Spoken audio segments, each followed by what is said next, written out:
Chers frères et sœurs en Christ, bienvenue à cette 7e et dernière présentation de « Délivre-nous du malin ». Recevez mes fraternelles salutations en Jésus-Christ, notre Seigneur et Sauveur.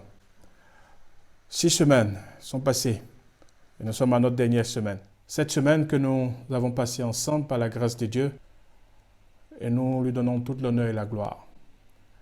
Certains ont été édifiés, encouragés pendant ces présentations. D'autres, par contre, ont été dérangés, défiés. Frères et sœurs, la Bible nous dit dans 1 Thessaloniciens chapitre 5, le verset 21, d'examiner toutes choses et de retenir ce qui est bon. Sir White pouvait dire, des lumières nouvelles seront sans cesse révélées dans la parole de Dieu à celui qui est en relation vivante avec le soleil de justice. Que nul ne parvienne à la conclusion qu'il n'y a plus de vérité qui doivent être révélées. Celui qui cherche la vérité avec diligence et dans la prière découvrira de précieux rayons de lumière qui jailliront de la parole de Dieu. Des joyaux ont été éparpillés, des enfants de Dieu qui doivent être rassemblés pour appartenir au peuple du reste. Il n'y a pas d'excuse pour quiconque considère qu'il n'y a plus de vérité qui doivent être révélées et que tous nos énoncés sur les Écritures sont sans erreur. Le fait que certaines doctrines ont été retenues pour vraies pendant des années par nos frères ne prouve pas que nos idées sont infaillibles. Le temps ne fait pas d'une erreur une vérité et la vérité peut affronter l'examen. Aucune doctrine vraie n'a à craindre un examen approfondi. Nous vivons en des temps périlleux et nous ne devons pas accepter tout ce qui prétend être vérité sans l'examiner soigneusement. Pas plus que nous ne devons rejeter quoi que ce soit qui porte la marque de l'Esprit de Dieu. Nous devons pouvoir nous laisser enseigner, être doux et humbles de cœur. Certains s'opposent à tout ce qui n'est pas en accord avec leurs idées personnelles et mettent ainsi en danger leur salut éternel, comme l'a fait la nation juive quand elle a rejeté le Christ. Oui, frères et sœurs, voilà des paroles très inspirées. Et je prie que ces paroles retentissent dans nos cœurs chaque fois que nous approcherons une étude, quelle que soit la source, que nous retenions ce qui est bon dans la prière. Prions le Seigneur. Seigneur, par ta grâce, nous sommes arrivés à cette étape. Par ta grâce, nous sommes arrivés à la fin de notre présentation sur la prière que tu as enseignée. Toi qui es miséricordieux, toi qui es 3 fois saint, toi qui es lent à la colère et riche en bonté, tu nous as fait grâce. Tu nous as montré le chemin. Et merci pour tes enfants qui, inspirés par toi, ont essayé de résister à Satan et ont eu des victoires sur la tentation. Merci pour ta lumière qui a jailli, pour nous rassurer que Satan est un menteur et que quel que soit ce que nous vivons, tu nous aimes et tu nous secours quand nous crions à toi. Pour ceux qui ont besoin de clarté, de lumière sur d'autres points, je te prie, Père, de les conduire jusqu'à découvrir cette lumière. Dirige-nous encore pendant cette autre présentation et que toute l'honneur et la gloire te reviennent. Au nom de notre Seigneur et Sauveur Jésus-Christ, nous te prions. Amen. Cette série a essayé de faire 2 choses. La première, interpeller les chrétiens sur la prière enseignée par le Seigneur Jésus-Christ. Et la deuxième chose était de répondre à la question de savoir si un chrétien peut être possédé. Délivre-nous du malin, le titre de la série, est la 7e requête inclus dans les 7 requêtes enseignées par le Seigneur Jésus dans la prière enseignée aux disciples. En interprétant les 7 requêtes, nous avons compris comment Jésus, dans cette prière enseignée dans Matthieu chapitre 6, le verset 9 à 13, Jésus a montré tous les aspects nécessaires à la vie du chrétien. Il commence par dire, voici donc comment vous devez prier. Notre Père qui est aux cieux, que ton nom soit sanctifié, que ton règne vienne, que ta volonté soit faite sur la terre comme elle est faite au ciel. Donne-nous aujourd'hui notre pain quotidien. Pardonne-nous nos offenses comme nous pardonnons à ceux qui nous ont offensés. Ne nous induis pas à la tentation, mais délivre-nous du malin. Nous avons dit que la série allait mettre l'accent sur les deux dernières. Pourquoi Jésus, dans son omniscience, demande à ses disciples de faire cette prière? Ne nous induis pas en tentation, mais délivre-nous du malin. Délivre-nous de la personne du diable. Pourquoi Jésus demande à ses disciples qui allaient être avec lui, qui plus tard allaient recevoir le Saint-Esprit, de faire cette prière? Délivre-nous du malin. Et nous avons vu tout au long de cette série les implications de cette requête que Jésus enseigne à ses disciples. Un frère m'a demandé si cette prière devait être faite de façon littérale ou si c'était juste dans l'esprit de la prière. Et je lui ai dit, sa question était pertinente. Donc j'ai retourné la question au frère en lui disant, frère, pourquoi prenons-nous à la lettre certains textes? Par exemple, Matthieu 28, le verset 19. Allez faire de toutes les nations des disciples, les baptisant au nom du Père, du Fils et du Saint-Esprit. Pourquoi on utilise tous les moyens possibles, les médias, la littérature, pour mettre littéralement à exécution cet ordre, ce mandat de notre Seigneur, ce mandat évangélique? Pourquoi prenons-nous littéralement, pour certains d'entre nous chrétiens, les recommandations dans Jean chapitre 13, verset 14? Si donc je vous ai lavé les pieds, moi, le Seigneur et le Maître, vous devez aussi vous laver les pieds les uns les autres. Car je vous ai donné un exemple afin que vous fassiez comme je vous ai fait. Pourquoi prenons-nous, pour certains d'entre nous chrétiens, cette recommandation du Seigneur à la lettre et nous faisons la Sainte Seine avec le lavement des pieds? Matthieu chapitre 6. Voici donc comment vous devez prier. Ou Luc chapitre 11, le verset 2, il leur dit, quand vous priez, dites. Donc, voici donc comment, une conjonction de coordination, ça veut dire, Jésus lie beaucoup d'enseignements à cette prière. Et dans Luc, il dit, quand vous priez, dites. Un impératif. Alors, cette question, nous l'avons presque tous posée, nous qui n'avons pas l'habitude de cette prière. En fait, pendant des années, cet argument a été utilisé. Non, on n'a pas besoin de faire cette prière littéralement, c'est juste l'esprit de la prière. Parce que cette question a des origines très lointaines. Premièrement, cette question est juste liée à certaines traditions chrétiennes. Et la tradition, c'est les habitudes. Je lis un livre de Charles Duhigg sur la puissance des habitudes, The Power of Habit. Ce livre parle d'un article publié dans les années 2006 par un chercheur de l'université Duke. Cet article donc révèle que 40% des actions menées par des gens de façon quotidienne ne sont pas des décisions, mais des habitudes. 40% de ce que nous faisons chaque jour n'émane pas d'une décision, mais d'une habitude. Alors, c'est beaucoup ça. Ça veut dire que nous serons presque programmés à 40%. Et en religion, c'est surtout vrai. Pour illustrer son point, je résume un peu quelques éléments. Il dit que un chirurgien expérimenté de renom, un chirurgien des plus talentueux pourrait faire une erreur catastrophique simplement parce que les habitudes organisationnelles d'un hôpital tournent mal.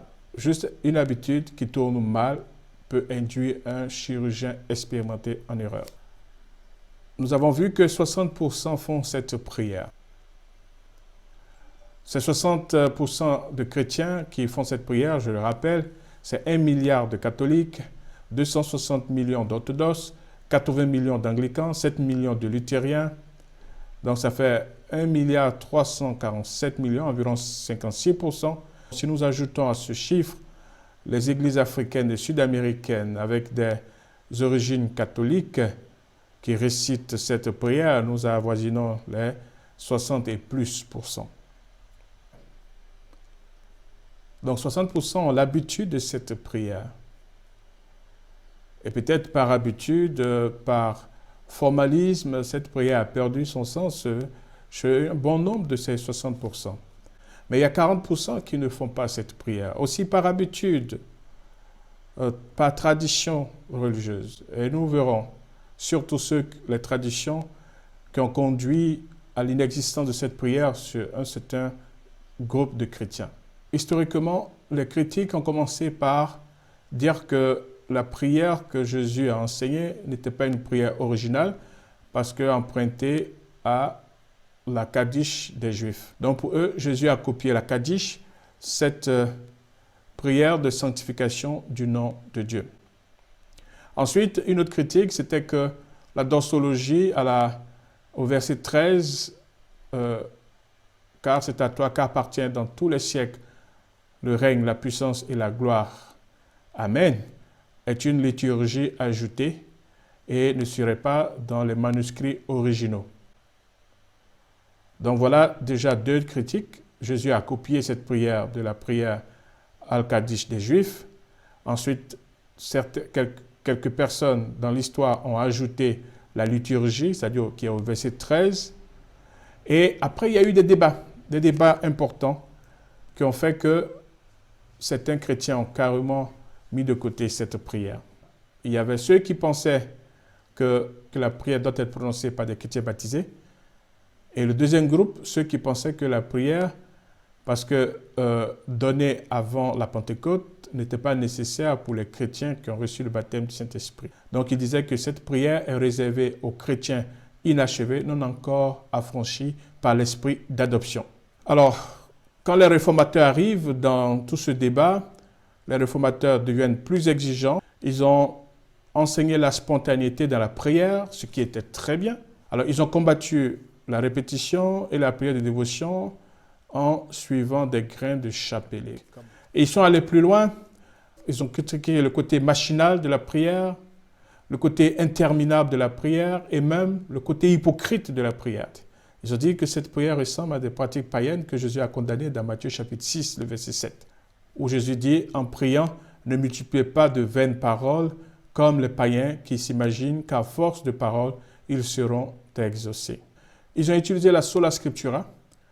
Malheureusement, ils n'ont pas utilisé la tota scriptura. À l'époque, la sola scriptura était en vogue et c'est seulement plus tard, quand on a vu qu'on ne pouvait pas, juste à partir d'un seul texte, prendre une décision, que la tota scriptura est venue pour parler de quelque chose qui serait biblique, mais qui ne serait pas scripturaire. Conséquence de la décision des réformateurs, les réformateurs réduisent graduellement l'usage de la prière et malheureusement, avant que ça arrive à nous, aujourd'hui, l'usage réduit a conduit à même l'usage inexistant. Donc, certaines communautés se retrouvent aujourd'hui sans même trace de cette prière. C'est juste en passant que nous mentionnons cette prière. Frères et sœurs, pourtant, cette prière est une ordonnance. Alors, pourquoi on est mal à l'aise? Juste parce qu'on n'est pas habitué en faisant cette prière. Et aussi parce qu'on a une approche théologique qui a tendance à critiquer certaines communautés qui sont différentes des nôtres et on ne veut rien avoir en commun avec ces communautés. Et ça, c'est un danger aussi que nous avons signalé parce qu'en voulant simplement être différent de communautés par position théologique, souvent, on devient juste réactif et on n'est pas souvent équilibré ou on n'est pas méticuleux dans ses choix. Alors, les réformateurs ont-ils bien fait en posant tous ces actes? Je vous dirais en tant que missiologue que dans l'histoire, les réformateurs n'ont pas que fait du bien. C'est vrai, ils sont venus avec une idée de rompre avec ce qu'on appelle la tradition, mais les réformateurs, pendant un moment, ont oublié le mandat évangélique. Pendant près d'un siècle, les réformateurs ont oublié le mandat évangélique. Et ça a été une grave erreur. Donc leur approche théologique était que le Saint-Esprit devait porter témoignage à la parole de Dieu et aider à l'interprétation de la parole de Dieu. C'est seulement vers la fin du 19e siècle et au début du 20e siècle qu'ils ont vu le caractère missionnaire intrinsèque du Saint-Esprit. Et vous allez voir, pour ceux qui ont étudié la missiologie, les missions protestantes ont commencé bien après. Bien après. C'est pourquoi Ellen White a dit « Le fait que certaines doctrines ont été tenues pour vraies pendant des années par nos frères ne prouve pas que nos idées sont infaillibles. Le temps ne fait pas d'une erreur une vérité. Et la vérité peut affronter l'examen. Aucune doctrine vraie n'a à craindre un examen approfondi. Oui, frères et sœurs. Ainsi, parlant de tradition, nous dirons que la tradition a souvent une mauvaise réputation. Elle est associée à une certaine étroitesse d'esprit qui s'en tient servilement à la répétition rigide et à l'exécution de certains rituels et pratiques. Mais nous allons aussi dire que la tradition n'est pas mauvaise entièrement. On ne doit pas la rejeter totalement parce que la tradition nous permet d'avoir une structure et de la stabilité. Imaginez que chaque fois que vous allez à l'église, l'ordre du service est tout le temps inversé. Vous serez perdu dans une église. Il n'y a ni école de sabbat, ni offrande, et il n'y a pas de sermon. Vous écoutez seulement la musique. Vous serez perdu. Certains seront très joyeux, mais beaucoup, moi y compris, allons trouver cela bizarre. Oui. Le Covid a favorisé toutes sortes de styles d'adoration aujourd'hui. Donc, on commence à voir d'autres habitudes. Il y a des traditions qui peuvent aller ainsi contre des enseignements clairs, des enseignements explicites de la parole de Dieu. Jésus nous a dit, voici comment vous devez prier. Quand vous priez, dites. Et nous avons vu comment, dans l'histoire, les critiques, les débats et le radicalisme des réformateurs a fait que certains chrétiens, aujourd'hui, n'ont pas dans leur tradition l'habitude de cette prière. Mais là où il y a danger, dans Matthieu chapitre 15, verset 6, Jésus nous dit, vous annulez ainsi la parole de Dieu au profit de votre tradition. Verset 13, toute plante que n'a pas plantée mon Père céleste sera déracinée. C'est un effort que nous devons faire, c'est ce que nous avons dit. Ça ne sera pas facile, mais nous pouvons y arriver dans la prière. Vous voyez, il y a une différence quand vous vous mettez à prier, Seigneur, tu connais mes problèmes, je suis en train de prier pour cette sœur, nous sommes en train d'intercéder pour un frère qui est malade, nous sommes en train de prier pour un frère qui doit voyager. Vous voyez, vous attaquez les sujets selon qu'on vous donne le sujet de prière.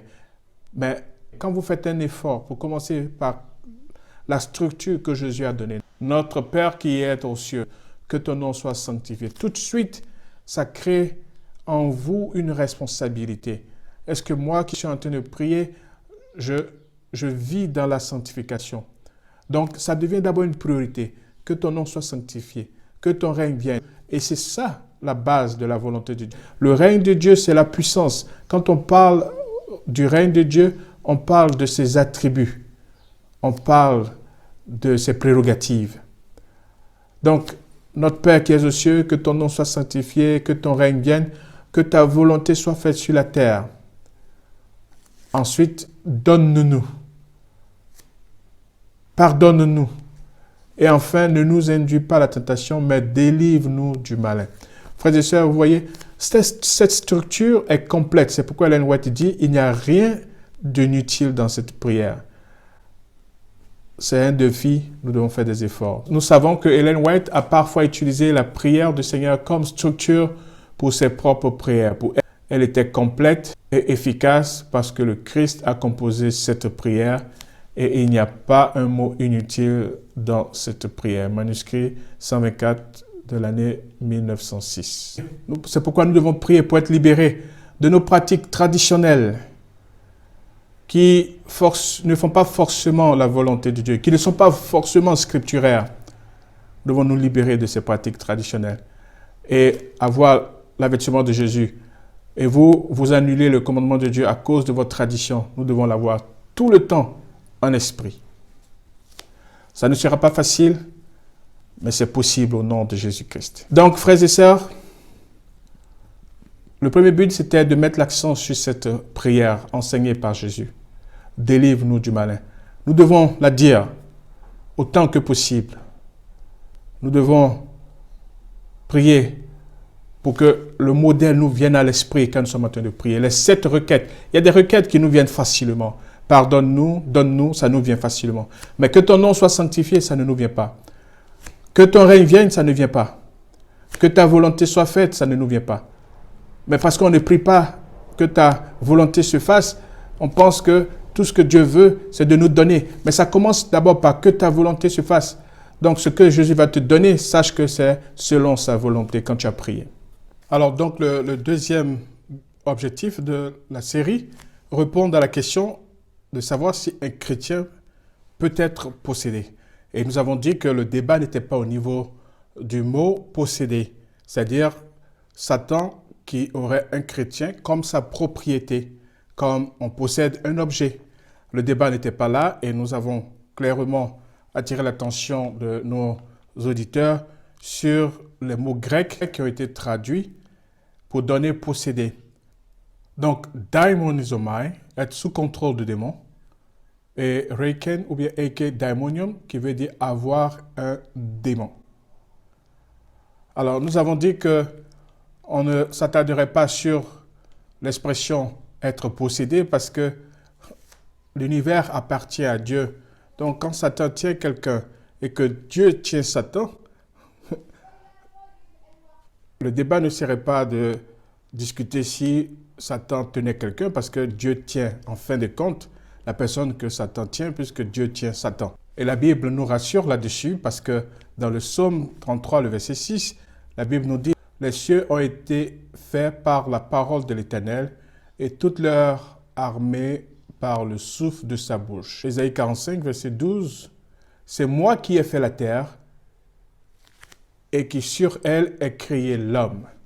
C'est moi, ce sont mes mains qui ont déployé les cieux et c'est moi qui ai disposé toute leur armée. » Et Paul reprend ces deux textes de Psaume et d'Ésaïe dans une belle formule en disant dans Colossiens chapitre 1, verset 16, « Car en lui ont été créées toutes les choses qui sont dans les cieux et sur la terre, les visibles et les invisibles, trône, dignité, domination, autorité, tout a été créé par lui et pour lui. » Oui, frères et sœurs, donc le débat n'est pas au niveau de si un chrétien peut être la propriété de Satan, si un chrétien peut être la propriété des démons. Le débat n'est pas là. Le débat, c'est est-ce que Satan peut harceler, Satan peut chercher, Satan peut oppresser, Satan peut obséder et Satan peut contrôler un chrétien. Et nous avons vu tout au long de la série que oui, Satan peut le faire. Satan peut le faire. C'est pourquoi Jésus a dit, délivre-nous. Délivre-nous de la recherche que Satan a fixée sur nous. Délivre-nous de l'harcèlement qu'il envoie sur nous. Délivre-nous de cette oppression, de cette obsession et délivre-nous de son contrôle. Et nous avons donné ça comme abrégé en choc. C, H, 2, O et C. Nous avons vu comment Satan est allé chercher Adam et Ève, sortis des mains de Dieu. Satan est allé chercher Noé, Satan est allé chercher Samson, Judas, Ananias et Saphira, et même Paul. Nous avons vu que certains ont eu des démons. Ce fut le cas de Saül et le cas de Judas. Mais aucun de ces deux n'a eu une manifestation violente, une réaction, je dirais, d'exhibition, comme on l'a vu dans certains cas de possession dans le Nouveau Testament. On a vu qu'il a harcelé Job, il a harcelé Noé, il a harcelé Pierre. On a vu qu'il a oppressé Job, il a oppressé Paul. On a vu qu'il a obsédé et même contrôlé Ananias et Saphira. Mais la plupart de ces cas où Satan était très actif, il n'y avait aucun symptôme. C'est pourquoi nous avons dit qu'il y a deux choses qu'il ne fallait pas faire. Étudier le cas de possession démoniaque par une approche symptomatique et étudier des cas de possession démoniaque en se basant sur les épîtres pauliniennes. Ça, c'est deux choses qu'il ne fallait pas faire. Oui, frères et sœurs, il n'y a que Hollywood qui présente le cas de possession avec des symptômes dramatiques, de la lévitation, de même la glossolalie, où le démon parle dans des langues étrangères, où il y a des objets qui bougent, où il y a une puissance de manifestation. Oui, ça c'est des symptômes que nous pourrons relevés dans la Bible, ça et là. Nous les avons présentés au cours de cette série. Mais nous avons aussi présenté des symptômes qui n'étaient pas du tout mentionnés dans la Bible. Revoyez les présentations 3 et 4. Donc, frères et sœurs, vouloir chercher forcément à décrire des possessions démoniaques par des manifestations violentes, dramatiques et même antisociales, serait même pas être dans une logique anthropologique et sociale. Parce que dans plusieurs cultures où nous savons exister des rituels d'exorcisme, c'est parce qu'il y a des cas de possession volontaires et des cas de possession involontaire. Matthieu chapitre 8, le verset 28, présente un cas de possession très violent. Lorsqu'il fut à l'autre bord, dans le pays des Gadariens, 2 démoniaques sortant des sépulcres vinrent au-devant de lui. Ils étaient si furieux que personne n'osait passer par là. Oui, ça c'est des cas. On a beaucoup d'autres cas qui sont décrits, que ce soit dans Marc chapitre 1. Certains cas sont décrits avec autant de violence, où l'esprit agite ses victimes. Mais plusieurs cas de possession démoniaque dans plusieurs cultures ne se présentent pas de la sorte. Parce qu'on a des prêtresses et des prêtres qui officient dans des cultes et qui ont une vie sociale normale. Vous ne les verrez pas devenir des dangers sociaux. Donc les prêtres et les prêtresses de ces cultes païens, de ces cultes que ce soit africains, que ce soit asiatiques, sud-américains, américains, partout où il y a des religions endogènes. Donc les prêtres et les prêtresses de ces cultes, qui sont généralement sous influence démoniaque, ont une maîtrise, une indépendance. Les esprits sont invoqués à la suite d'un rituel. Et une fois ce rituel terminé, la divination terminée, les esprits ont ce pacte avec les corps humains où ils font la part des choses pour que leur hôte puisse mener une vie normale. Alors, supposez que les médiums dans les pays occidentaux deviennent des dangers sociaux. Ils seraient tous arrêtés par les forces de l'ordre. Supposons que leur possession démoniaque soit décrite comme ces 2 qui étaient si violents que personne ne pouvait passer par là. Donc, chercher une approche symptomatique ne serait pas rationnel et ne correspondrait pas à tous les cas que nous avons aujourd'hui dans différentes cultures et différentes sociétés. Malheureusement, beaucoup d'entre nous aujourd'hui faisons ce qu'on appelle du réductionnisme. On prend un modèle et on voudrait que tous les autres cas correspondent à ce modèle. On ne peut pas utiliser une approche réductionniste dans le cas de la possession démoniaque. C'est la même chose dans le cadre de la conversion.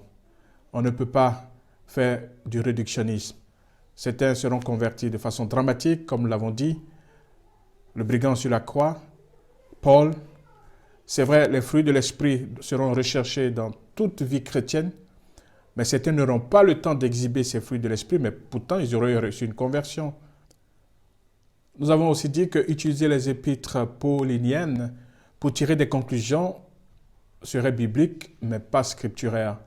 Et nous avons vu une série de tests que nous n'allons pas reprendre ici, mais en termes de résumé, 2 Corinthiens chapitre 5, le verset 17 nous dit « Si quelqu'un est en Christ, il est une nouvelle créature. Les choses anciennes sont passées, voici toutes choses sont devenues nouvelles. » Nous avons dit que ce test ne voulait pas dire que les pactes ancestraux sont coupés. Non, les pactes ancestraux peuvent être toujours là. Si vous ne les adressez pas de façon très spécifique, les pactes ancestraux seront là. Et Paul dit ceci dans 1 Corinthiens chapitre 5, le verset 1. « On entend dire généralement qu'il y a parmi vous de l'impudicité et une impudicité telle qu'elle ne se rencontre pas même chez les païens. » Donc Paul ici dit que vous êtes des chrétiens, vous êtes en Christ et les païens sont en face de vous, mais vous avez des pratiques qui dépassent les horreurs qu'on connaît, qu'on attribuerait aux païens. Paul parle à ses convertis, il parle à des chrétiens. Et pour ceux qui ont suivi la série, nous avons dit que l'église de Corinthe était la pire des églises de Paul. L'église a tous les scandales, l'église a toutes les rébellions, l'église a tous les dérapages. Pourtant, c'étaient des chrétiens. Et nous avons repris certains textes de Paul dans Colossiens. Donc, nous avons vu à la suite que tous les textes de Paul qui semblaient nous immuniser contre les attaques démoniaques, contre la possession démoniaque, ne voulaient pas dire ce que beaucoup ont pensé que ces textes voulaient dire. Alors, il faudra comprendre donc que la possession démoniaque, comme la conversion, est un phénomène. Un phénomène est donc la manière dont une chose, un fait du monde physique, du monde psychique ou du monde social, se manifeste à la sensibilité d'un être vivant. Je vais attirer votre attention sur quelque chose qui s'est passé dans la possession de Judas que j'ai laissé pour ce moment. Pour que vous compreniez que la possession démoniaque est un phénomène que nous pouvons déclencher ou qui va passer sous silence selon notre disposition spirituelle. La Bible nous dit, dans Luc chapitre 22, le verset 3, « Or Satan entra dans Judas, surnommé Iscariote, qui était du nombre des 12.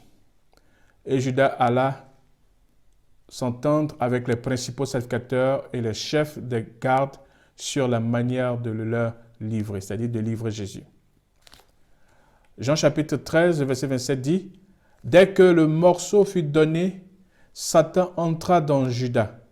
Jésus lui dit, « Ce que tu fais, fais-le promptement. » Donc, selon Luc et Jean, Judas est possédé. Dans Jean chapitre 6, verset 70, Jésus dit, « N'est-ce pas moi qui vous ai choisi, vous les 12, et l'un de vous est un démon. » Mais là, on nous dit clairement que Satan entre en Judas. Mais regardez ce qui va se passer. Judas va rejoindre les chefs des gardes et les pharisiens avec les soldats pour venir arrêter Jésus. Il savait où Jésus allait se trouver parce qu'il était l'un des 12. Il savait la routine, l'habitude, les chemins, les endroits. Et il était avec eux il n'y avait pas longtemps. Donc il sait que quand ils ont quitté la chambre haute, après le repas, ils sont allés dans tel endroit. Donc Judas arrive avec les soldats. Et voilà ce que la Bible nous dit. Jean chapitre 18, le verset 3. Judas donc, ayant pris la cohorte et des huissiers, quand envoyèrent les principaux sacrificateurs et les pharisiens, vint là avec des lanternes, des flambeaux et des armes.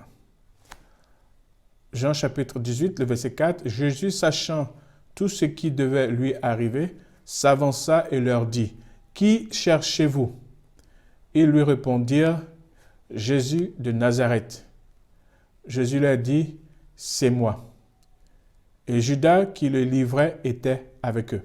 La partie qui nous interpelle dans cette histoire, c'est que quand Jésus dit, au verset 6, « C'est moi », la Bible nous dit, « Ils reculèrent et tombèrent par terre. » Alors, peut-être que ce récit ne vous interpelle pas, mais moi, ça m'interpelle de façon spéciale. Jésus dit, « Qui cherchez-vous » Rien ne se passe.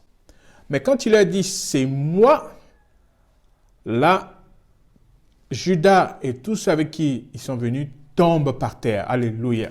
Certains pourraient voir une surprise dans l'incident qui a fait écrouler les soldats et Judas. Certains pourraient voir une panique qui aurait... Mais ils ne peuvent pas tous tomber parce qu'ils sont paniqués.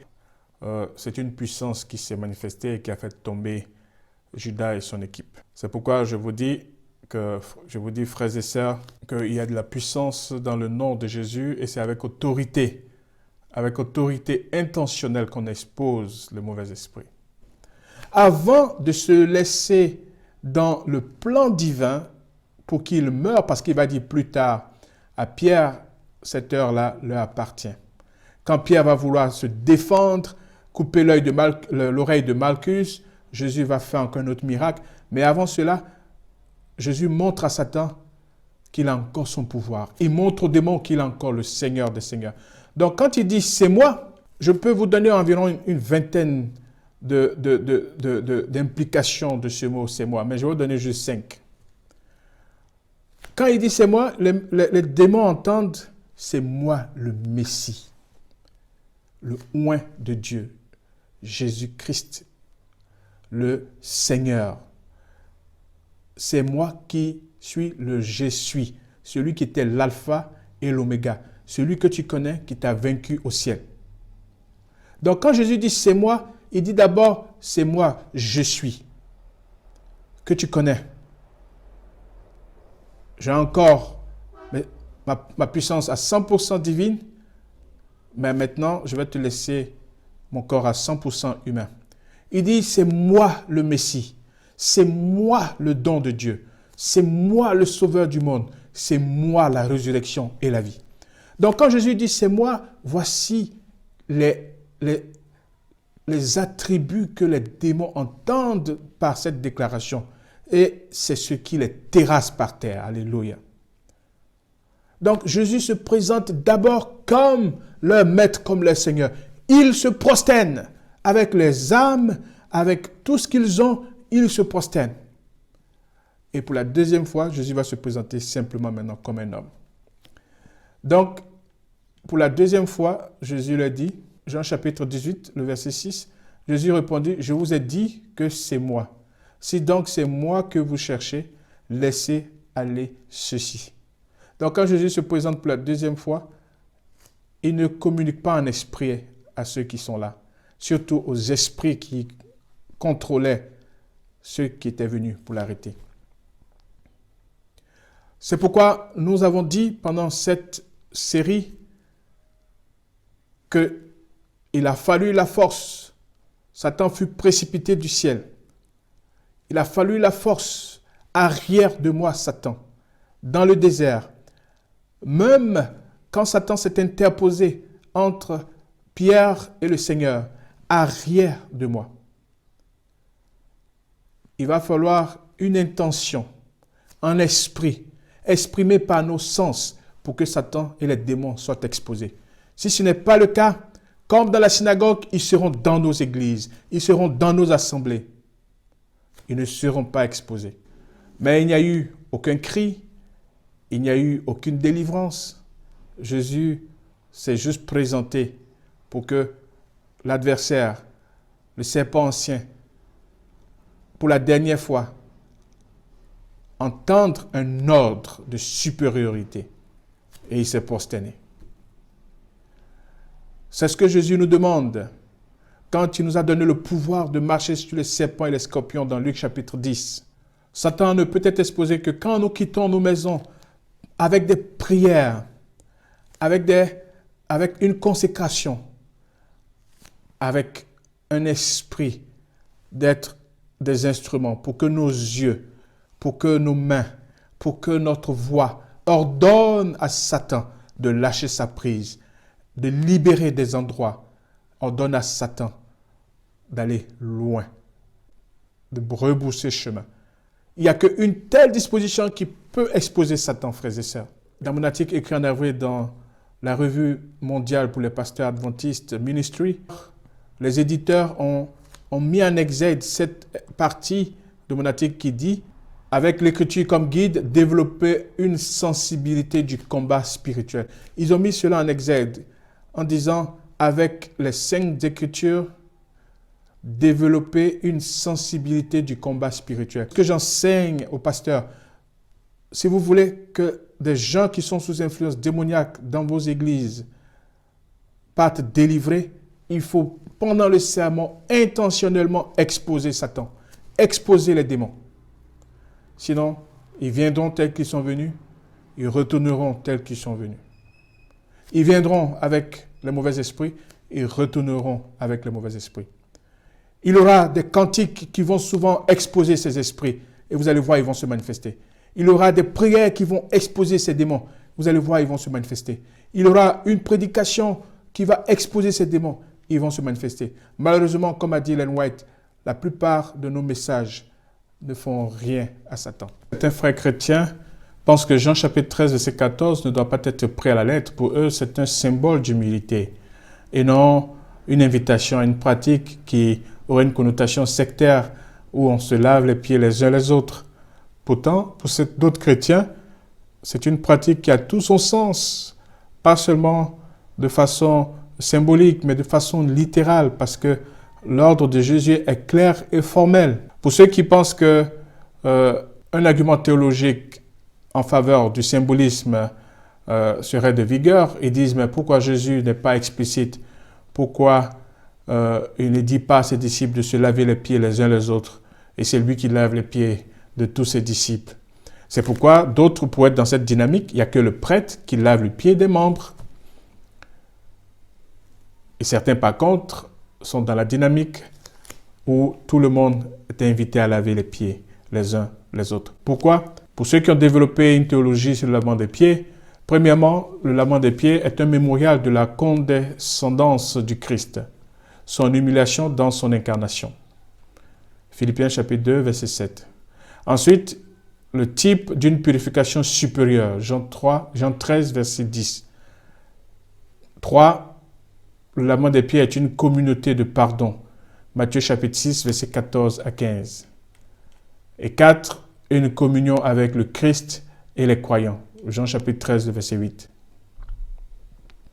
Et pour ces chrétiens, la célébration de la scène, c'est vrai, il y a jusqu'à 4 points de vue théologiques divergents, donc je ne vais pas rentrer dans ces détails. Mais pour ces théologiens, parce que j'ai déjà cité la Sainte Seine comme un rituel important qu'on pourrait utiliser pour la délivrance, pour briser les liens, pour recréer des allégeances, c'est pourquoi j'en parle. Donc, le lavement des pieds prédispose déjà à la signification de la célébration de la Sainte Seine, de la scène. Une commémoration de la délivrance du péché.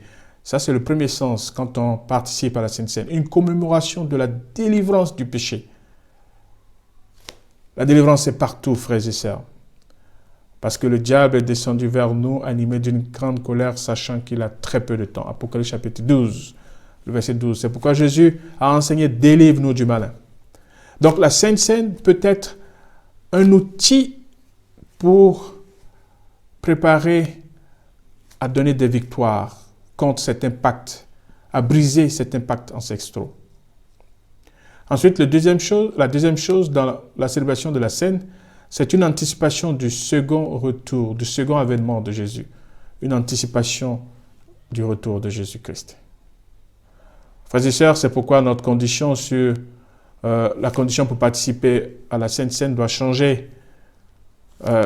C'est vrai que 1 Corinthiens chapitre 11, verset 27 dit « C'est pourquoi celui qui mangera le pain ou boira la coupe du Seigneur indignement sera coupable envers le corps et le sang du Seigneur. Que chacun donc s'éprouve soi-même et qu'ainsi il mange du pain et boive de la coupe. Car celui qui mange et boit sans discerner le corps du Seigneur mange et boit un jugement contre lui-même. C'est pour cela qu'il y a parmi vous beaucoup d'infirmes et de malades et qu'un grand nombre sont morts. » Vous voyez, ce texte a été utilisé par nous les pasteurs pour créer une sainte psychose autour de la condition à remplir pour participer à la Sainte Seine. Mais procéder ainsi est biblique, mais ce ne serait pas scripturaire, parce que nous avons vu ce que représente la Sainte Seine, ce que représente le lavement des pieds. Et cela est totalement en contradiction si nous créons cette psychose que ce sont des gens qui se sont préparés, qui sont saints, qui doivent toucher au corps du Christ. Ce n'est pas ce que Jésus a enseigné. Et je pense que nous devons faire un effort pour recadrer cette théologie, parce que beaucoup de gens ont besoin de ce rituel. Et quand nous mettrons le sens qu'il faut dans ces rituels, nous allons être une communauté de pardon, comme le veut ces rituels. Et Jésus nous dit que ce ne sont pas les bien portants qui ont besoin de venir à lui. Matthieu chapitre 9, verset 13 nous dit « Allez et apprenez ce que signifie « Je prends plaisir à la miséricorde et non au sacrifice ». Car je ne suis pas venu appeler les justes, mais les pécheurs. » Et il dit dans Marc chapitre 2, versets 13 à 17, « Ce ne sont pas les gens bien portants qui ont besoin du médecin, mais les malades. Je ne suis pas venu appeler les justes, mais les pécheurs. » Et quand vous lisez le contexte de ces textes, Jésus était avec des publicains, des gens de mauvaise vie, et il mangeait physiquement avec ces personnes. Dans Luc chapitre 5, verset 31, Jésus prenant la parole et dit, « Ce ne sont pas ceux qui se portent bien qui ont besoin du médecin, mais les malades. » Oui, frères et sœurs, notre théologie de qui peut participer à la Sainte Seine doit changer. Nous créons à la limite de la culpabilité pour ces frères et sœurs qui ne peuvent pas participer à la Sainte Seine. Et quand le pain passe, quand le vin passe, ils sont obligés de s'exclure. Pour ceux qui ont été dans mes églises ces 10 dernières années, j'ai recadré cette théologie. J'ai essayé de la rendre scripturaire. Parce que Jésus nous dit que ce sont les malades qui ont besoin de lui. Donc, utiliser seulement le texte de Paul ne rendrait pas justice au message que nous voulons passer à travers la Sainte Seine. Oui, nous devons, dans le contexte de Paul, nous préparer, nous disposer. Mais personne ne doit penser avoir la force sans l'opportunité de toucher Jésus, sans l'opportunité de prendre part au pardon, de prendre part à l'espoir de la résurrection. Donc la Sainte Seine devait au contraire donner la force à la personne d'aller se réconcilier, et non le contraire. Se rapprocher de Jésus devait donner la victoire sur le péché, et non le contraire en s'éloignant de lui. Et malheureusement, notre théologie jusque-là a créé le contraire dans nos enseignements. Non, on ne peut pas toucher parce qu'on n'a pas rempli telle ou telle condition. Ce n'est pas ce que Jésus a dit. Nous reviendrons dans une autre étude en détail sur comment nous pouvons recadrer notre théologie sur la Sainte Seine. Oui, frères et sœurs, le texte de Paul doit être mis dans son contexte parce que dans Jean chapitre 13, Jésus donne le pain à Judas. Judas qui avait de sales desseins, qui avait des desseins diaboliques. Mais Jésus lui donne le pain. Jésus n'exclut pas Judas. Donc voilà encore là une tradition théologique, une tradition ecclésiale, une tradition même dans l'enseignement. Et j'ai été chaque fois triste quand j'ai vu beaucoup de frères dire non, je ne peux pas participer à la Sainte Seine. Pourquoi? Pourquoi tu ne peux pas participer? Mais d'où viendra la force dont tu as besoin? D'où viendra la motivation spirituelle dont tu as besoin si tu ne peux pas toucher Jésus par la foi? Si tu ne peux pas être pardonné maintenant? Oui, nous devons recadrer cette théologie. C'est pourquoi je dis toujours, le texte de Paul doit être mis en contexte. Et nous le savons très bien, certains d'entre nous. Donc, dans les articles publiés en avril 2020, cette année, vous allez être surpris parce que nous ne débattons pas généralement depuis des années de la question de savoir si un chrétien peut être possédé. Dans cet article, la première phrase, « Possession démoniaque impliquant des adventistes du 7e jour sont trouvées dans le monde entier. » Donc, dans cet article, je dis que les adventistes sont possédés et c'est des cas de possession qu'on trouve dans le monde entier. Je dis que les adventistes sont sous contrôle démoniaque et c'est des contrôles qu'on trouve dans le monde entier. Et c'est la revue des pasteurs adventistes, c'est la revue mondiale pour les pasteurs adventistes. C'est la revue du clergé adventiste de la conférence générale. Donc, pourquoi je peux dire cela sans chercher à justifier dans cette revue? Parce que nos documents officiels depuis 1983 stipulent assez clairement que le harcèlement, le contrôle démoniaque. Donc, depuis 1983, nos documents officiels venus de notre institut de recherche de la conférence générale stipulent assez clairement qu'un chrétien peut être harcelé, oppressé et contrôlé. Donc, pourquoi j'ai pris la peine donc de répondre à cette question dans cette série? C'est pour notre auditoire francophone. Malheureusement, la plupart de ces documents publiés en anglais ne sont pas accessibles et très peu de nos frères francophones ont accès à ces publications. Par exemple, nous avons publié en 2015 dans un document académique où nous n'avons pas traité de cette question. Le manuel sorti en 2018, nous n'avons pas traité de cette question. Il y a seulement dans un autre manuel publié en 2019 où un de mes collègues a posé cette question Et il a exprimé son point de vue académique, ce qui est recommandé. Il faut des points de vue divergents. Il a dit qu'il tend vers la conviction qu'un chrétien ne peut pas être possédé. Il a tendance. Et dans ce document, vous allez voir mon protocole pratique pour la délivrance dans ce document où il y a un point de vue contraire. Mais mon point de vue, il est connu, il est conforme au document officiel. Le point de vue de ce collègue, c'est sa position personnelle. Et chacun doit examiner toute chose et retenir ce qui est scripturaire, ce qui est bon selon que l'Esprit les guide. Donc, frères et sœurs, j'ai pris la peine de répondre à ces questions à cause du public francophone qui n'a pas accès à cette littérature. Ainsi, sous d'autres cieux, c'est pas, pasteur, est-ce qu'un chrétien peut être possédé? C'est pas ce qu'on me demande. Quand je vais enseigner des pasteurs en Angleterre ou en Afrique, ou quand les gens lisent mes articles, c'est pas à la question si un chrétien peut être possédé qu'ils cherchent mes réponses, mais c'est que faire pour aider nos frères qui sont possédés dans l'Église. C'est pour cela que je suis sollicité, c'est pour cela que je prie notre institution qui est basée aux États-Unis, l'institution de la liberté en Christ, œuvre pour former les pasteurs. Et nous faisons des recommandations chaque fois aux institutions, aux divisions, aux universités et à la conférence générale. Alors, nous avons essayé donc, en utilisant ce que nous avons étudié dans le guide du trimestre avril, mai, juin, je crois.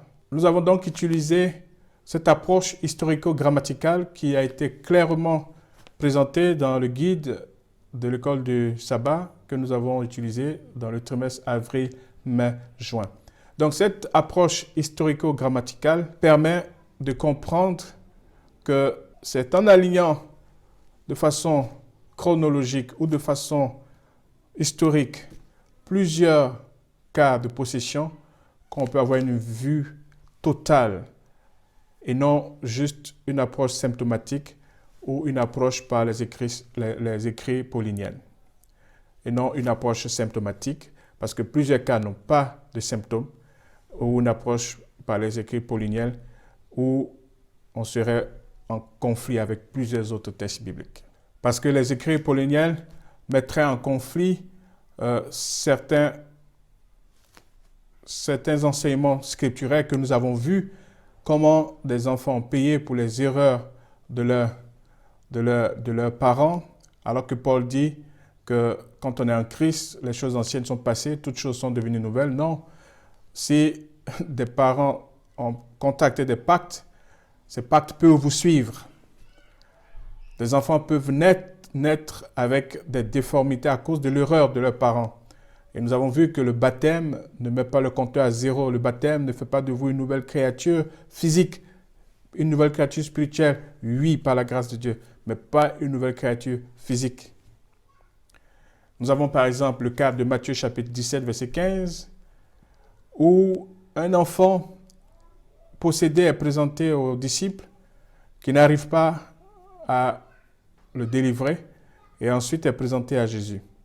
Matthieu chapitre 17, verset 15. « Seigneur, aie pitié de mon fils qui est lunatique et qui souffre cruellement. Il tombe souvent dans le feu et souvent dans l'eau. » Verset 18. Jésus parla sévèrement au démon qui sortit de lui et l'enfant fut guéri à l'heure même. Cette même histoire est reprise dans Marc chapitre 9, verset 17, mais avec plus de détails. Un homme de la foule lui répondit, « Maître, j'ai amené auprès de toi mon fils qui est possédé d'un esprit muet. En quelque lieu qu'il le saisisse, il le jette par terre, l'enfant écume, grince des dents et devient tout raide. J'ai prié tes disciples de chasser l'esprit et ils n'ont pas pu. Et aussitôt que l'enfant vit Jésus, l'esprit l'agita avec violence. Il tomba par terre et se roulait en écumant. Jésus demanda au Père, « Combien y a-t-il de temps que cela lui arrive ?» « Depuis son enfance, répondit-il. Et souvent, l'esprit l'a jeté dans le feu et dans l'eau pour le faire périr.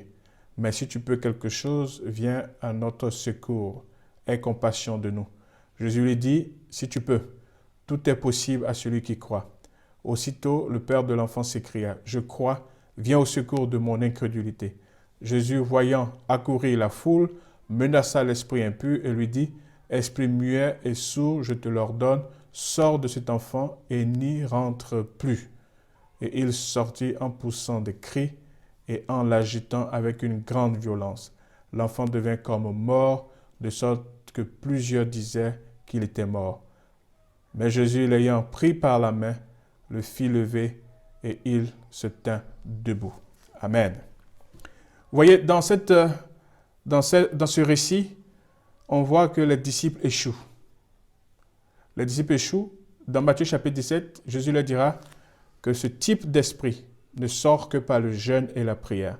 Ça veut dire que les disciples étaient en face d'une catégorie, d'une hiérarchie d'esprits qui avait beaucoup de résistance. Et ça, c'est les esprits qui sont passés de génération en génération.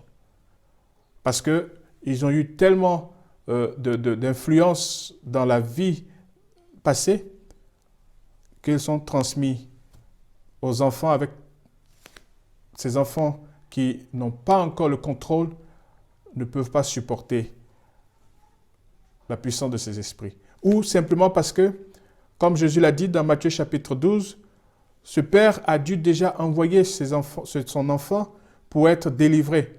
On a vu que au temps de Jésus, il y avait des exorcistes parmi les Juifs, les fils des pharisiens, des scribes qui faisaient aussi de l'exorcisme. Certainement que ce monsieur a aussi demandé de l'aide auprès de ces exorcistes juifs. Certainement que ce monsieur a aussi demandé l'aide auprès de ces exorcistes juifs parce que Jésus, on a vu qu'au temps de Jésus, il y avait des exorcistes juifs et ces gens n'auraient pas réussi à chasser totalement les esprits ou auraient réussi à chasser les esprits pour une période et les esprits sont revenus, comme Jésus l'a dit, avec plus de virilité et avec plus de puissance. Donc, on n'est pas sûr, c'est que des hypothèses. Soit c'est un esprit qui a été transmis par sa famille, mais on ne voit pas que le père est possédé. Soit c'est des esprits qui ont été chassés et qui sont revenus en grand nombre, selon Matthieu 12, verset 42. Et la condition de cet enfant était déplorable, pénible et misérable. Et on voit de la violence dans l'agitation de cet enfant. On voit de la violence que ces démons exercent dans la vie de cet enfant. Bref, autant de cas, les démons qui crient déjà en voyant Jésus, mais Satan qui arrive avec Judas, il n'y a aucune réaction, à part que Jésus se présente et Judas et son équipe est terrassée. Différentes manifestations qu'on peut relever, mais qu'on ne peut pas utiliser pour décrire de façon générale tous les cas de possession. Que faut-il faire devant ces cas de possession qui sont liés à des pactes ancestraux, devant ces cas de possession où on a fait des choix malheureusement qui n'étaient pas à la gloire de Dieu, on a touché à des choses, on est allé dans des endroits. Que faire? On a déjà vu dans la présentation précédente la règle des 3 secondes. Et aujourd'hui, nous allons continuer dans d'autres éléments qui vont nous aider à faire face à ces cas de possession démoniaque, à ces cas de démonisation, à ces cas d'influence, d'harcèlement et de contrôle démoniaque. Que faut-il faire? On a vu qu'il faut utiliser les 3 A, alerter, arrêter et affirmer. On ne va pas revenir encore sur ces 3 A. Nous allons continuer. Alors, nous avons vu que le fait de crier attention, tentation, donc d'alerter l'esprit, de détourner son regard et de se féliciter en affirmation était un rituel. Alors, on définit un rituel comme suite. Donc, nous avons dit dans la présentation précédente que le fait de crier attention, tentation, d'alerter son esprit par ces cris, le fait de détourner son regard rapidement, le fait de se féliciter et d'affirmer les 2 premiers gestes ou les 2 premières étapes en se félicitant était un rituel. Et on définit un rite individuel comme quelque chose qui consiste en gestes, en paroles et en attitudes. Donc le rituel est un ensemble de règles et de cérémonies, ou le rituel ou le rite est un ensemble de règles et de cérémonies. Et on va plus loin, c'est la manière d'agir propre à un groupe social ou à quelqu'un qui obéit à une règle qui revêt un caractère invariable.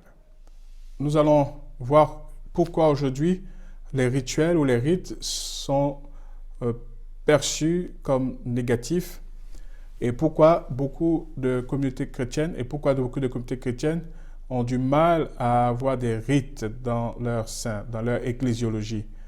Nous avons étudié dans le quatrième trimestre 2012 des rites, 3 rites ou 3 rituels, mais je vous dis, c'est à peine que nous arrivons à faire vivre ces rituels.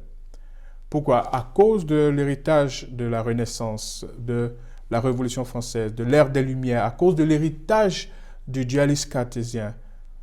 Et qu'est-ce qui s'est passé pendant cette Révolution française? Entre 1789 et 1799, la Révolution française s'est voulue comme une exigence universelle. Un dualisme qui voit tout de façon synchronique, qui stratifie et compartimentalise tout, et de façon réductionniste se définit avec 5 valeurs. La liberté, l'égalité, la raison, la rationalité et l'empirisme, en tant que mesure de la vérité et de la réalité pour rompre avec la vision médiévale du monde, où il y avait la foi, la croyance. Donc, avec le dualisme cartésien, ce qui ne peut pas être testé, ne peut pas être vu, que ce soit au microscope ou bien que ce soit au télescope, n'existe pas. Donc, c'était l'ère où l'empirisme était la mesure de la vérité et de la réalité. Et cela va affecter le christianisme occidental, et cela va affecter le christianisme occidental, dont nous allons hériter les traditions après la Révolution française. Nous allons hériter donc les traditions du christianisme occidental après la Révolution française. À cette époque, il y avait 4 choses qui étaient prônées. Le contrôle humain, le pragmatisme, la résolution de problèmes et l'action. Donc cela a conduit à la sécularisation de la foi et la compartimentalisation sous une forme plus subtile trouve une large acceptation dans les milieux chrétiens. Alors, pour cela, même le baptême, un rituel que nous avons gardé, n'est plus vécu comme il était vécu avant la Révolution, avant l'ère des Lumières. Le baptême a perdu son sens après l'ère des Lumières, après la Révolution française. Dans les premiers siècles, le baptême ne se limitait pas à un seul rite, mais comprenait plutôt un processus initiatique complexe impliquant toute une suite de rites. Alors, les traditions liturgiques orientales, c'est-à-dire en Égypte et en Syrie orientale, nous fournissent quelques-unes des premières descriptions extra-bibliques, c'est-à-dire qui ne sont pas mentionnées de la Bible, mais qui font partie de ce qu'on appelle la tradition apostolique, donc des rites d'initiation de la tradition baptismale. On lit dans ce document l'exorcisme quotidien des candidats au baptême dans une période pré-baptismale intense, ainsi qu'à la piscine, ou des rites d'exorcisme, d'exsufflation, de renoncement et d'onction étaient administrés. L'exsufflation, c'est-à-dire c'est un terme médical qui est utilisé dans la médecine respiratoire pour aider à la respiration, mais ça veut dire simplement extraire un corps étranger d'une cavité ou du corps. Mais dans les pratiques pré-baptismales, c'était extraire tout ce qui avait comme présence démoniaque ou présence maléfique. Donc, on extrayait tout ce qui avait comme présence maléfique dans le corps du candidat au baptême. Ensuite, on faisait le renoncement et on faisait l'onction. Et quand Luther, il y avait beaucoup d'autres rituels à côté que vous allez voir tout à l'heure dans le tableau. Luther, le réformateur, met tout cela dans un tableau en 1523 dans ce qu'on a appelé le Torfbuchlen. Le Torfbuchlen de 1523 est passé au Torfbuchlen 1526.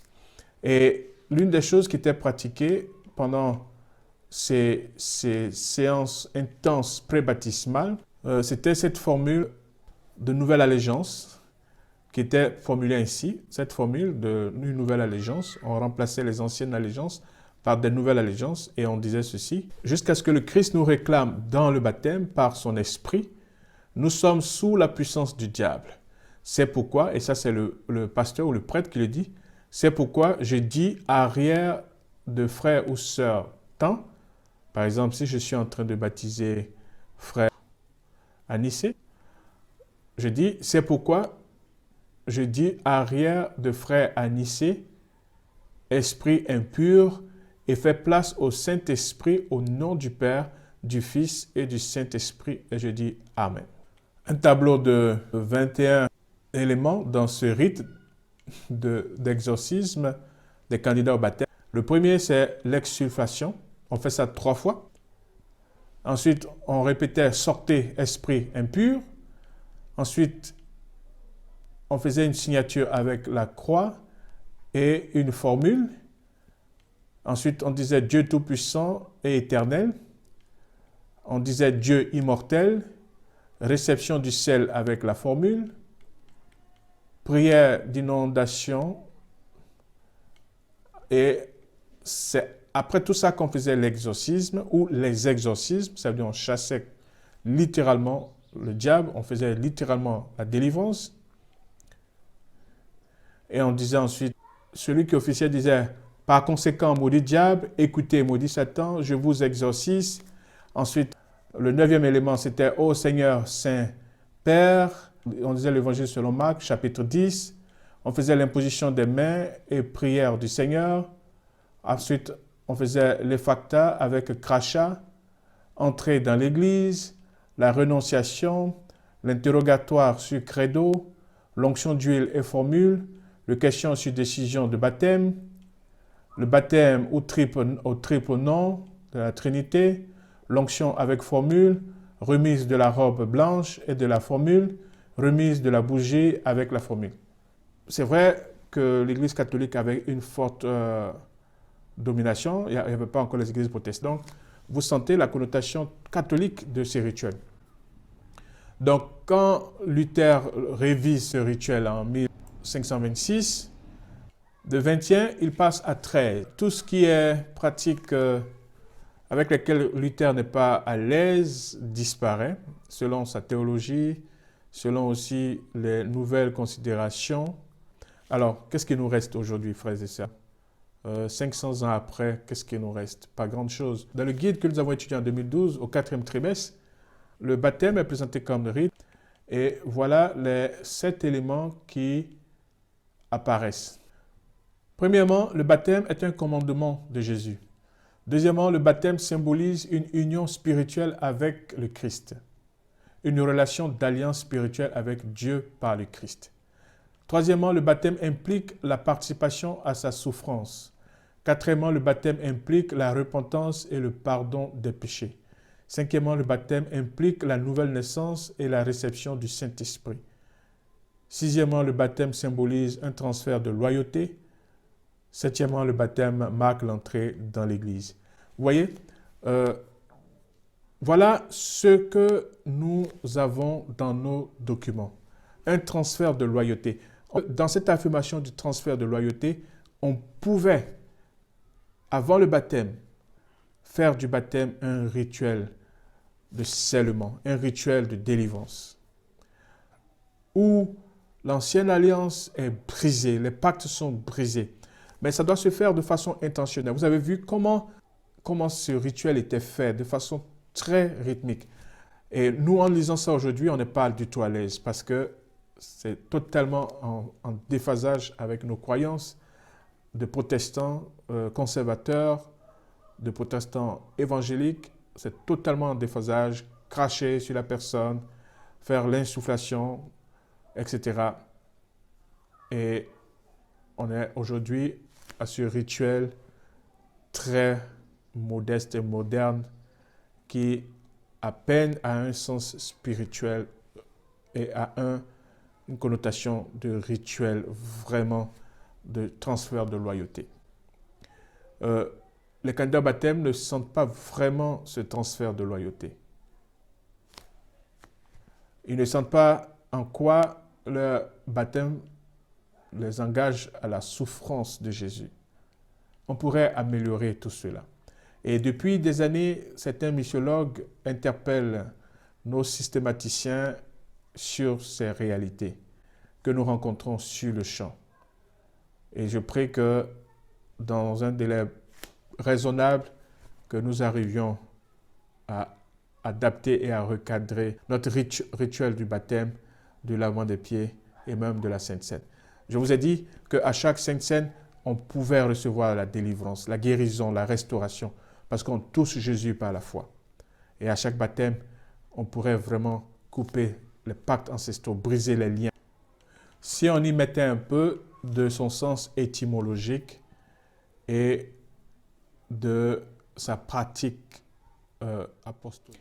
Donc, nous pouvons faire du baptême un outil de délivrance, un outil de libération où les pactes seront brisés, où véritablement on sortirait une nouvelle créature si on y met de l'esprit du baptême et de la vérité du baptême.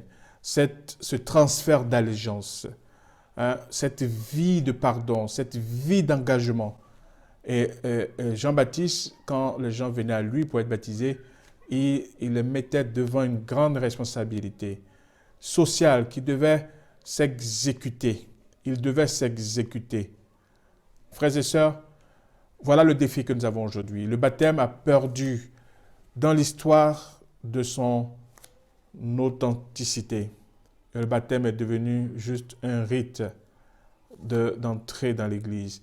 Et c'est vrai que nous faisons encore des efforts pour que les candidats au baptême, dans certaines communautés, c'est 3 mois, c'est 6 mois, c'est 1 an, mais malheureusement, dans certaines où on fait l'expérience des méga campagnes, des méga programmes d'évangélisation, souvent les baptêmes, c'est après 2 semaines, après 1 semaine, souvent même le même jour où la personne vient, la personne, comme l'eunuque éthiopien, est baptisée.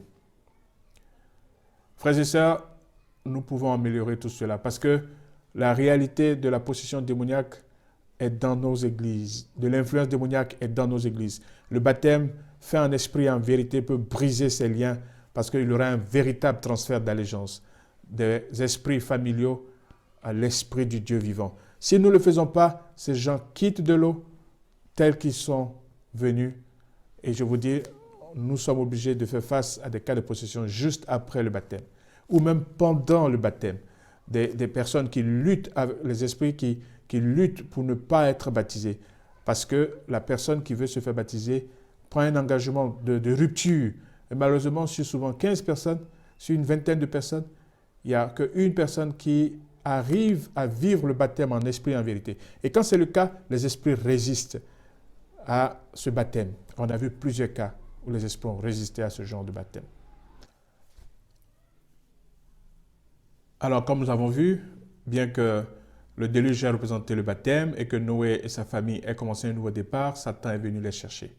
Surtout Noé, Satan est venu le tenter et l'a amené à être ivre et la malédiction est rentrée dans sa famille. Ça veut dire que bien que nous aurions fait même le baptême dans les meilleures conditions, ça ne garantit pas, ça ne nous immunise pas contre les tentations de Satan. Satan viendra toujours nous chercher. La Bible nous dit même que la traversée de la mer Rouge des enfants d'Israël qui ont quitté l'Égypte était aussi un symbole de baptême. Mais ça n'a pas empêché qu'il y a eu de la rébellion, qu'il y a eu l'idolâtrie, le veau d'or, et que seulement 2 de la génération qui sont sortis d'Égypte soient rentrés dans la terre promise. Josué et Caleb. Ça veut dire que Satan aura accès à nous à tous les niveaux.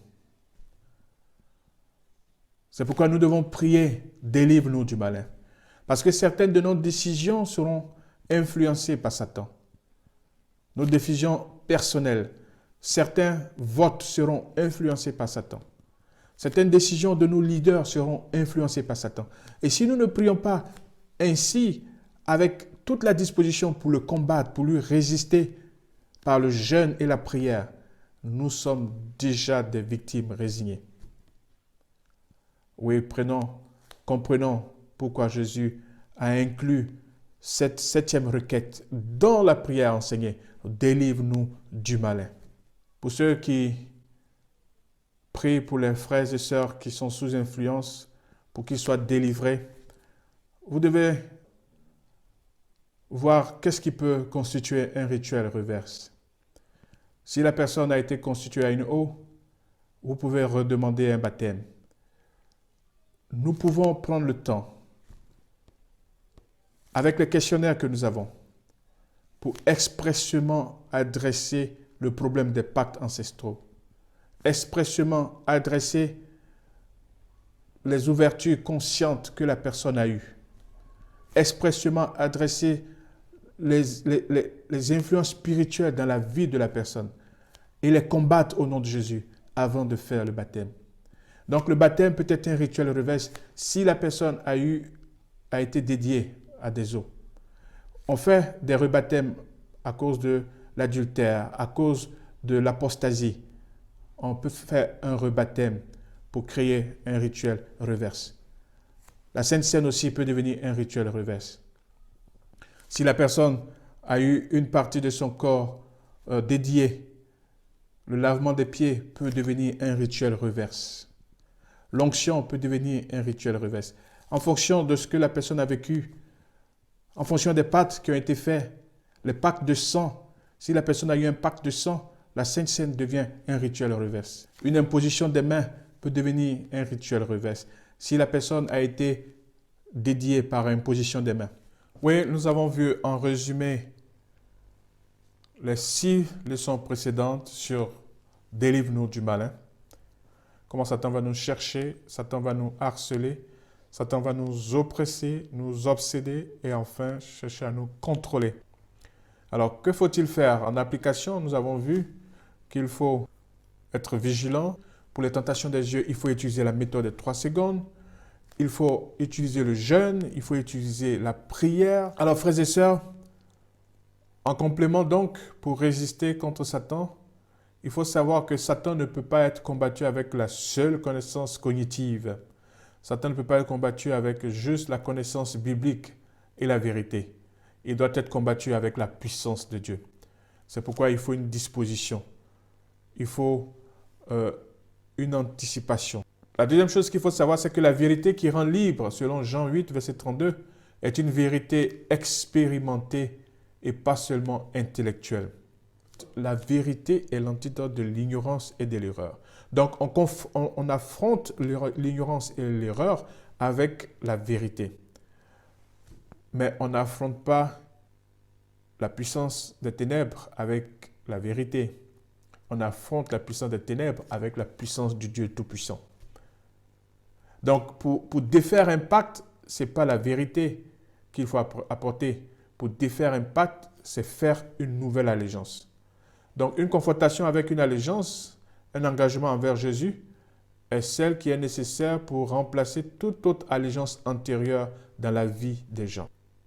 Pour remplacer l'allégeance, ce n'est pas la vérité. Pour remplacer une allégeance forte, il faut une autre allégeance plus forte.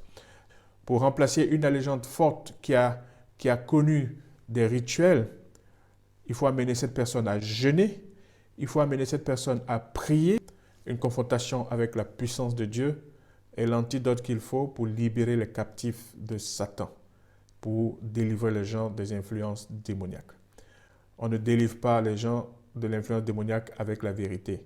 La vérité qui est affranchie est une vérité expérimentée. C'est pourquoi Jacques pouvait dire « La foi sans les œuvres est une foi morte, une foi inexistante. » Il faut les 3. Sans les 3, notre évangile n'est pas équilibré. Ça sera comme un tabouret à 3 pieds qui n'est pas équilibré parce que l'un des pieds manque. Donc, il faut les 3. Il faut la vérité, il faut l'allégeance, il faut la puissance. Les 3 font partie de l'évangile de Jésus-Christ, l'évangile éternel. Si vous soustrayez un, vous ne prêchez pas l'évangile éternel. Les 3 doivent être présents. On ne doit pas mettre l'accent sur la puissance et oublier la vérité et l'allégeance. ou mettre l'accent sur l'allégeance et oublier la puissance et la vérité, ou mettre l'accent sur la vérité et oublier l'allégeance et la puissance. Et les trois doivent être faits de façon proportionnelle. Et chaque rituel important pour mettre l'accent sur chaque proportion de l'évangile doit être utilisé. Le baptême, la Sainte Seine, l'imposition des mains, l'onction, et que Dieu nous exauce. Pour certaines personnes, on devra commencer par la puissance, parce que ces personnes sont tellement sous emprise qu'il faut d'abord les libérer de l'emprise, comme dans Marc chapitre 5. Et Paul redit cela dans 2 Corinthiens chapitre 4, verset 4. Quand le démoniaque a été délivré, il est devenu un témoignage pour tout son village, toute sa région. Et des milliers de personnes se sont données parce qu'ils ont vu une puissance extraordinaire qui a transformé quelqu'un qui était possédé de 5000 démons, qui avait été rejeté par toute sa famille, toute la région. Donc quand ce dernier a été délivré, quand Marie-Madeleine a été délivrée, ces gens sont devenus des disciples que Jésus pouvait utiliser pour gagner d'autres âmes. Ainsi, la délivrance peut libérer la volonté afin qu'elle puisse s'engager envers Dieu. Donc pour certains, il faut libérer la volonté qui est sous emprise pour qu'elle puisse s'engager avec Dieu. Prions le Seigneur. Oui Seigneur, merci pour ces enseignements pendant ces 7 semaines. Merci pour ceux qui ont déjà fait l'expérience de la victoire sur le péché, ceux qui ont fait l'expérience de l'obéissance en incluant, Seigneur, l'ossature, le canevas de cette prière dans leur prière quotidienne, ou en reprenant intégralement ces prières régulièrement. Seigneur, donne-nous la victoire sur nos préjugés, sur notre tradition. Ne nous laisse pas engloutis dans des traditions qui vont violer ta volonté, violer tes préceptes et tes commandements. Et permets que ceux qui crient à toi, alors que tu nous as enseigné à demander la délivrance, que ceux qui crient à toi reçoivent cette délivrance, reçoivent la délivrance dans leur communauté, de leur pasteur. C'est pourquoi ouvre la porte pour que autant de pasteurs, d'anciens, soient formés et que, alors que les cas de possession vont s'intensifier pendant ces dernières heures de la fin des temps, que ton Église soit prête. Alors que les enfants seront initiés très tôt, que ton Église soit prête. Alors que des familles seront des cibles de l'ennemi, que ton Église soit prête. Et merci de nous apprêter pour ce grand conflit de la fin des temps. Et ne nous induis pas à la tentation, mais délivre-nous du malin. Oui, parce que nous devons nous approcher de toi, toi qui es 3 fois saint, toi dont le nom doit être sanctifié, toi dont la volonté doit être faite dans nos vies, toi dont le règne doit venir. Oui, Seigneur, donne-nous l'humilité, donne-nous la force de non seulement chercher ta face, mais d'intercéder les uns pour les autres. Et merci de bénir ton Église, de bénir tes enfants qui ont foi en toi, qui ont foi en tes promesses et qui croient que tu es un Dieu omniscient. Et tout ce que tu as prescrit dans ta parole est pour notre instruction et pour t'adorer en esprit et en vérité. Que la délivrance soit une vérité dans la vie de tes enfants, une vérité dans ton Église. Au nom de Jésus-Christ, nous te prions. Amen.